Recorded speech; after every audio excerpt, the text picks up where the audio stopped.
প্রধানমন্ত্রীর সফর ঘিরে আরও বিস্তারিত জানাতে কক্সবাজার থেকে আমাদের সাথে যুক্ত হচ্ছেন সহকর্মী আশিকিন প্রিন্স। যাচ্ছি তার কাছে।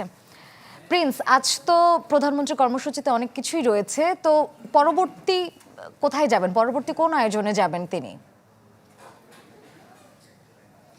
শ্রেয়া, কিছুক্ষণ আগে প্রধানমন্ত্রী তারেক রহমানের সংক্ষিপ্তভাবে পথসভায় একটি বক্তব্য দিয়েছেন এবং সেখানে তিনি উল্লেখ করেছেন যে কিছুক্ষণ আগে তিনি যে পাতলি খালের পুনঃখনন কর্মসূচি উদ্বোধন করেছেন, এর ফলে এখানকার যারা স্থানীয় কৃষক রয়েছেন তারা উপকৃত হবেন এবং একই সাথে তিনি বলেছেন যে 40,000-এর বেশি মানুষ এই খাল পুনঃখননের কারণে যে পানি প্রবাহ হবে এতে উপকৃত হবেন এবং 1200 হেক্টর জমি এই খাল থেকে খালের পানি ব্যবহার করতে পারবে বা খালের পানি জমিতে ব্যবহার করা যাবে, ফলে কৃষি উৎপাদন বাড়বে বলে প্রত্যাশা করেছেন তারেক রহমান।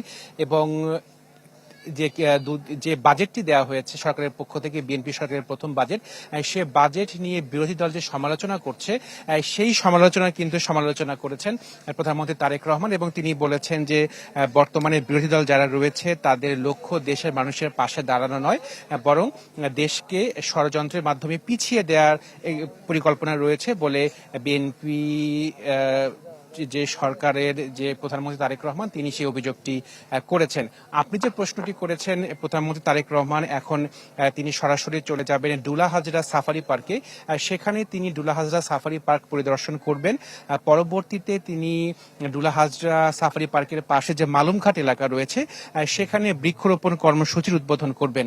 শ্রী, আপনাকে জানিয়ে রাখি যে বিএনপি সরকারের অন্যতম নির্বাচনী প্রতিশ্রুতি ছিল 5 বছরে 25 কোটি বৃক্ষরোপণ করা। সে নির্বাচনী প্রতিশ্রুতির বাস্তবায়নের লক্ষ্যে এই বৃক্ষরোপণ কর্মসূচিতে অংশ নেবেন এবং তিনি উদ্বোধন করবেন এবং মালুমঘাট এলাকাতে তিনি বৃক্ষরোপণ করবেন। এরপরে আপনি জানেন যে 2024 সালে জুলাই আগস্ট আন্দোলনে কক্সবাজার এলাকাতে প্রথম শহীদ হয়েছিলেন ওয়াসিম, সেই ওয়াসিমের কবর জিয়ারত করবেন।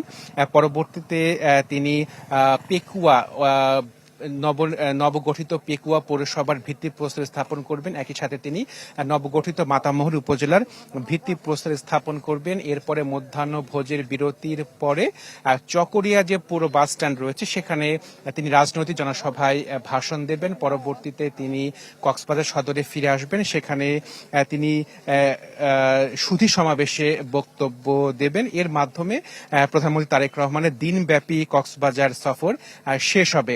একই সাথে যারা এখানকার যারা স্থানীয় অধিবাসী রয়েছে বা বিএনপি নেতা রয়েছে তারা কক্সবাজারকে ঘিরে কক্সবাজার উন্নয়নে বিভিন্ন দাবি দাওয়া পেশ করেছেন।